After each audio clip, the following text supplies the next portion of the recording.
When a loved one gets a dementia diagnosis, it can feel like you've been handed a map, but with no roads on it. So today, we're going to try and sketch some of those roads in for you. This whole explainer is really designed to bring some clarity and guidance, especially for you, the family caregiver. This quote, wow, it just gets right to the heart of it, doesn't it? That feeling of uncertainty. The not knowing what's coming next, or when it's going to happen, or even what it's going to look like. I mean, that's the core challenge for so many of you, and let's be honest, that uncertainty is a huge source of stress.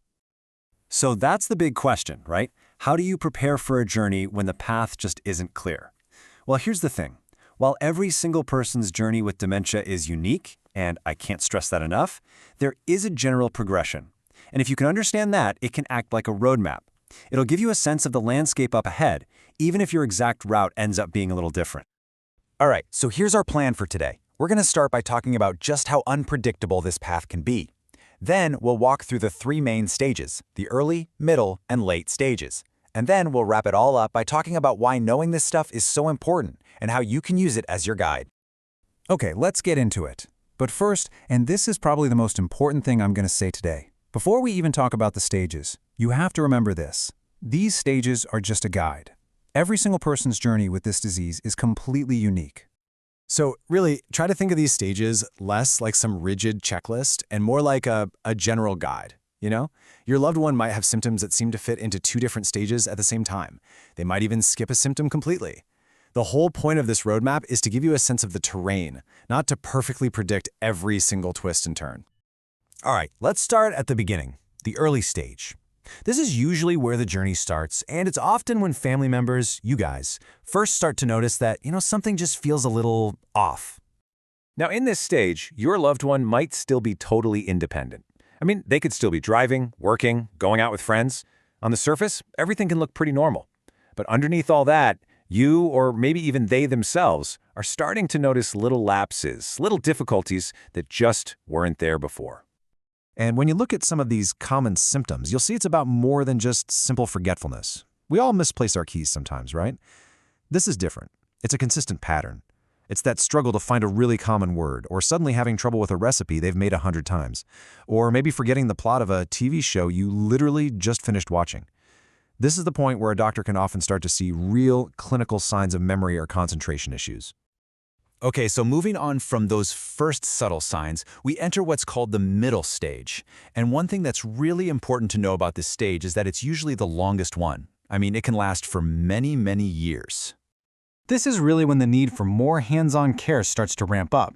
As the disease progresses in the brain, things just get harder. Expressing thoughts, doing simple everyday tasks, it all becomes a real struggle.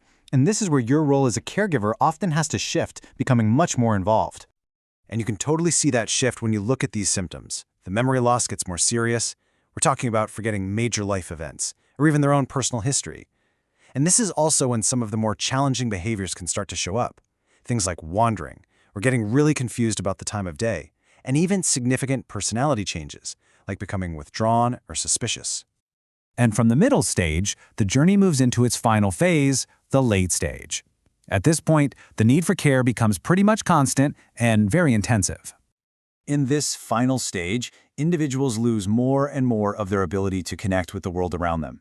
Holding a conversation, controlling their own movements, it all becomes incredibly difficult. Their physical and cognitive abilities have declined significantly, and they often lose awareness of what's happening around them. So we're now at a point where they need 24/7 help with pretty much all of their daily personal care. Communication becomes extremely difficult, even communicating pain. And physically, there's a gradual loss of abilities, things we take for granted, like walking, sitting up, and eventually even swallowing. This also means they're much more likely to develop infections, like pneumonia. Okay, but what if you're listening to all this and thinking, my loved one doesn't fit perfectly into any of these boxes? That is such a common feeling, and it's a really important question. Remember what we said at the beginning, everyone's path is different. So, why is that? What causes these differences? Well, a huge part of it comes down to the type of dementia they have. For instance, with something called frontotemporal dementia, the very first signs might be extreme changes in personality and behavior. But with Alzheimer's disease, it more often starts with that short-term memory loss we talked about in the early stage. So right there, you can see why two different people can have two very different journeys. Another thing that can be really confusing and honestly really emotional is what people call lucid moments. These are moments of surprising clarity. It might last a minute, it might last an hour. It is so important to understand that this is just part of the disease. They are not faking it the rest of the time. These moments are real and they're precious, but they don't mean the disease is going away. So, we've walked through the stages. Now let's circle all the way back to the main idea here. Why does knowing all this matter?